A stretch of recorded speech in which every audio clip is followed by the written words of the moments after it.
ఇప్పుడు ఇక్కడ మీరు అన్నట్టుగా నీచాతమైనటువంటి క్రూరమైనటువంటి ఒక చర్యలుగా మనం భావించాలి. లక్ష్మణాచారి గారికి మీరు అన్నట్టుగా అన్ని విధాలుగా ఆర్థిక సంక్షోభం ఉంది, రాజకీయ సంక్షోభం ఉంది, అప్పుల్లో కూరుకుపోయారు, అడుక్కు తింటున్నారు.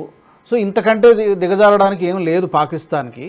ఇప్పుడు ఏంటంటే ఎదురుగా భారత్ అనేది ఎమర్జింగ్ కంట్రీగా ఉంది, థర్డ్ లార్జెస్ట్ ఎకానమీగా అవతరించడానికి ప్రయత్నం చేస్తోంది. అటు జమ్మూ కాశ్మీర్ విషయం చూసుకుంటే గతంలో కంటే ఇప్పుడు చాలా మార్పులు వచ్చాయి. సో ఎక్కడా వాళ్ళకి మనకి కంపారిజన్ లేదు. సో ఎందుకు ఎదుగుతున్నాడు, వాళ్ళకి ఏంటంటే నథింగ్ టు లూజ్, కోల్పోవడానికి ఇంకేమీ లేదు, అంతా మునిగిపోయాడు, నిండా మునిగినవాడు. ఇప్పుడు ఏంటంటే భారత్ను కూడా ముంచేయాలి, లేకపోతే భారత్ని కూడా వాళ్ళు ఎందుకు బాగుండాలనేటువంటి ఒక ఏమంటారు దాన్ని అసూయానండి, లేకపోతే ద్వేషం అనండి, అన్ని కలిపి ఉన్నాయి. కాబట్టి యుద్ధానికి పురుగొల్పుతున్నారు, యుద్ధం చేసేలాగా భారత్ని ప్రోత్సహిస్తున్నారు. ఇప్పుడు భారత్ మరి ఈ విషయం అర్థమై ఏం చేయాలి, కర్తవ్యం ఏంటి? వెంటనే ఏదో ఒకటి వాళ్ళు చేశారు కాబట్టి మనం కూడా ఏదో ఒకటి సైనిక చర్యనా లేకపోతే ఇంకో అలాంటిది ఏమైనా చేయాలా, లేదంటే ఒక దీర్ఘకాలికంగా ఒక వ్యూహాత్మకంగా మరొకసారి పాకిస్తాన్ మన వైపు చూడకుండా చేయాలా, ఏం చేయాలి? మన గవర్నమెంట్ ముందున్నటువంటి ఆప్షన్స్ ఏంటంటారు? గవర్నమెంట్ తీసుకునేటువంటి ఒక చర్యలను కనుక చూసినట్టయితే they are very long term చర్యలకు సంబంధించినటువంటి ఒక దాని ప్రాతిపదికగా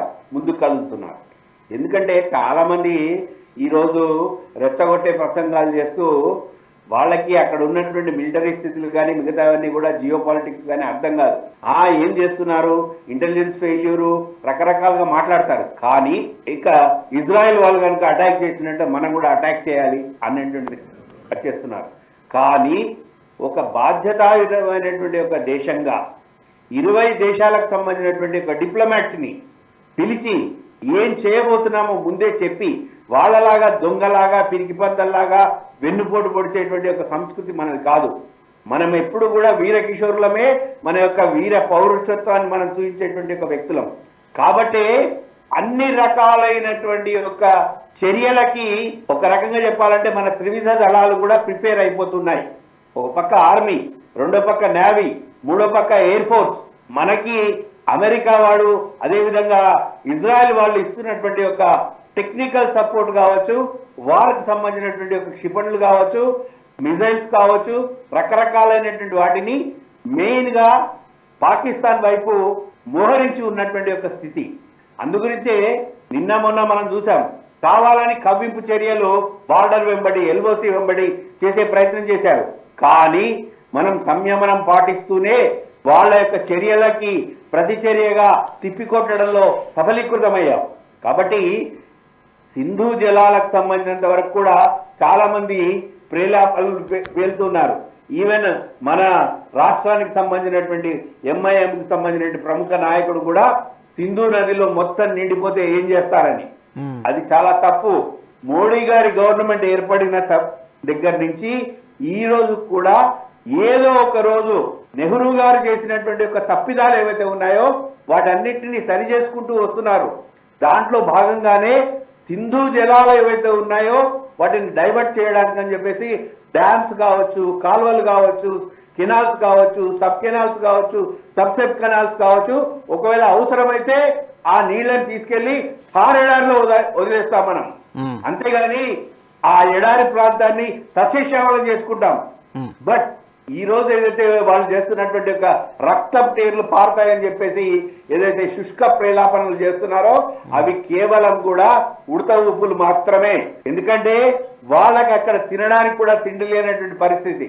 బహుశా మనకు అందుతున్నటువంటి ఒక సమాచారం ప్రకారంగా విశ్వసనీయ వర్గాల ద్వారా మనకు తెలిసినటువంటి ఒక అంశం ఏంటంటే పాకిస్తాన్ యొక్క ఆర్మీ, నేవీ, ఎయిర్ ఫోర్స్ కు సంబంధించినటువంటి ఒక అధికారుల యొక్క కుటుంబాలు మొత్తం కూడా వారి భార్యలు, పిల్లలు, వాళ్ళ యొక్క సంసారం అన్నిటినీ కూడా ఇంగ్లాండ్కి పంపించారని చెప్పేసి. అంటే వాళ్ళకి అర్థమైపోయింది తప్పకుండా భారతదేశం తీసుకునేటువంటి యొక్క చర్యల లోపల పాకిస్తాన్ అనేటువంటిది మాడి మర్చిపోయేటువంటి యొక్క స్థితికి పాకిస్తాన్ చేరుకున్నది అనేటువంటి విషయాన్ని అక్కడ ఉన్నటువంటి మిలిటరీ జనరల్స్కి అర్థమైంది, అక్కడ ఉన్నటువంటి యొక్క రాజకీయ నాయకులకు అర్థమైంది, అక్కడ ఉన్నటువంటి యొక్క సామాన్య ప్రజలని బలి చేయబోతున్నారు పాకిస్తాన్కి సంబంధించినటువంటి పాలకులు మరియు పాకిస్తాన్కి సంబంధించినటువంటి ఒక ఆర్మీ అధికారులు. ఇందాక చెప్పినట్టుగా అందరూ సామాన్య ప్రజలందరూ కూడా ఎమోషనల్గా మాట్లాడుతున్నారు. దెబ్బకు దెబ్బ కొట్టాలి, ఇజ్రాయెల్ తరహాలో మనం కూడా దాడి చేయాలి, ఇదంతా కూడా ఎమోషనల్గా మాట్లాడవచ్చు. కానీ అక్కడ కూర్చున్న వాళ్ళందరికీ కూడా మోదీ గారు కావచ్చు, రాజ్నాథ్ సింగ్ గారు కావచ్చు, అమిత్ షా గారు, దోవల్ వీళ్ళందరికీ కూడా ఎప్పుడు ఎలా దెబ్బ కొట్టాలి, ఏ విధంగా దెబ్బ కొడితే పాకిస్తాన్ని మనం ఫినిష్ చేయొచ్చు అనేటువంటిది ఇక్కడ ఉన్నటువంటి వాళ్ళందరికంటే అనుభవజ్ఞులు కాబట్టి వాళ్ళకి బాగా తెలుసు. ముఖ్యంగా ఈ సింధు నదీ జలాల ఏదైతే ఒప్పందం ఏదైతే ఉందో దీన్ని నిలిపివేయడం ద్వారా పాకిస్తాన్ పైన ఎలాంటి ఎఫెక్ట్ పడబోతోంది ఈ సమీప భవిష్యత్తులో కానీ ఫ్యూచర్లో కానీ? సింధు జలాలకు సంబంధించినంత వరకు ఇప్పుడు కాదండి, అప్పుడు ఆ ఇంపాక్ట్ మన ఫ్యాక్ట్ చేసుకున్నప్పుడే అప్పుడు ప్రపంచం లోపలనే ఒక రకంగా ఎత్తైన ప్రదేశం నుండి జాలువారేటువంటి యొక్క ఆ యొక్క సింధు నది యొక్క పరివాహక ప్రాంతం ఏదైతే ఉందో అత్యంత సారవంతమైనటువంటి యొక్క భూములు కలిగినటువంటి యొక్క భూమి.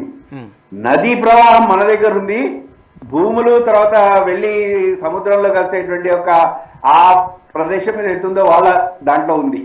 కానీ ఇప్పుడు ఒకవేళ మనం ఈ యొక్క సింధు నదీ జలాలని ఆపివేయడం కారణంగా పాకిస్తాన్ అనేటువంటిది ఏదైతే ఉందో మల మాడిపోయేటువంటి యొక్క స్థితిలోకి చేరబోతుంది. ఎందుకంటే వాళ్ళకి కావాల్సినటువంటి ఒక ఆహార పదార్థాలు కానీ లేకపోతే వాళ్ళకి కావాల్సినటువంటి ఒక నీటి వనరులు కానీ వాళ్ళు పండించుకోవాల్సినటువంటి ఒక పంటలకు కూడా సాగునీరు కానీ లేకుండా అయ్యేటువంటి ఒక పరిస్థితిలో తప్పకుండా లాంగ్ టర్మ్ స్ట్రాటజీలో అది కరెక్ట్ స్టెప్ అని నేను భావిస్తున్నాను. నేను భావించడమే కాదు, మీరు